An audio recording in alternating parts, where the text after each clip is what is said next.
India में कोई भी बड़ा अटैक होने वाला होता है या कोई भी टेररिस्ट पकड़ा जाता है तो न्यूज में, मीडिया में और पूरे इंडिया में खबर फैल जाती है कि स्पेशल एजेंसीज ने किया अरेस्ट। लेकिन कौन सी सीक्रेट एजेंसीज? आईबी, एनआईए, रो और ये सारी एजेंसीज काम क्या करती हैं? मेरा नाम आशुतोष शर्मा।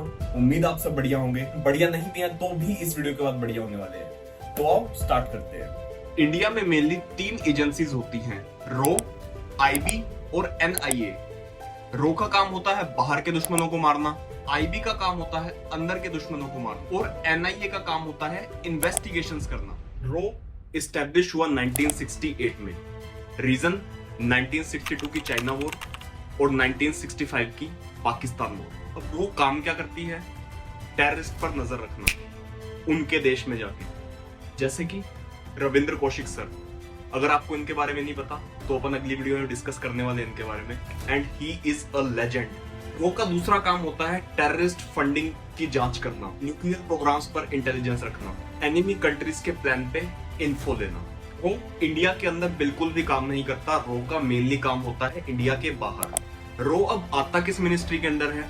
रो आता है पीएमओ के अंदर, जो कि प्राइम मिनिस्टर से डायरेक्ट इंस्ट्रक्शंस लेते हैं। जी हाँ, प्राइम मिनिस्टर से डायरेक्ट इंस्ट्रक्शन ली जाती है रो में। रो के कुछ फेमस ऑपरेशंस की बात कर लेते हैं अब। 1971 बांग्लादेश लिबरेशन सपोर्ट, कारगिल के बाद पाकिस्तान की एक्टिव मॉनिटरिंग करना, फॉरेन टेरर नेटवर्किंग की जांच करना।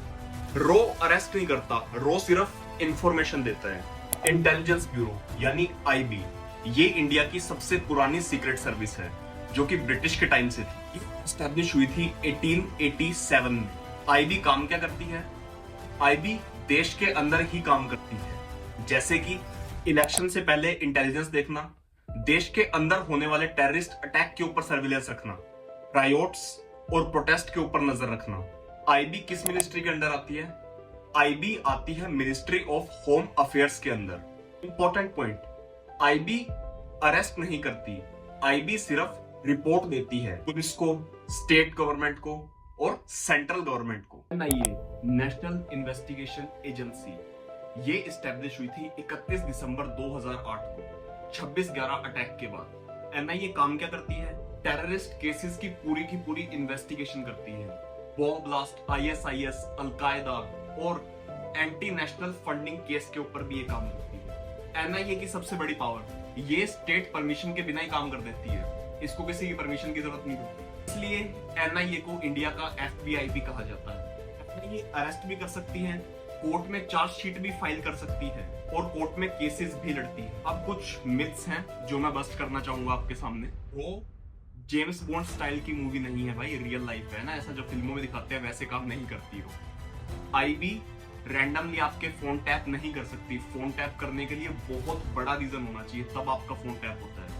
आपको कौन सी एजेंसी सबसे ज्यादा पावरफुल लगती है, रो, एनआईए या आईबी? कमेंट्स में जरूर बताइएगा। मैं मिलता हूं आपसे किसी और टॉपिक के साथ। तब तक के लिए ध्यान रखिएगा और अपना फैमिली का। जय हिंद।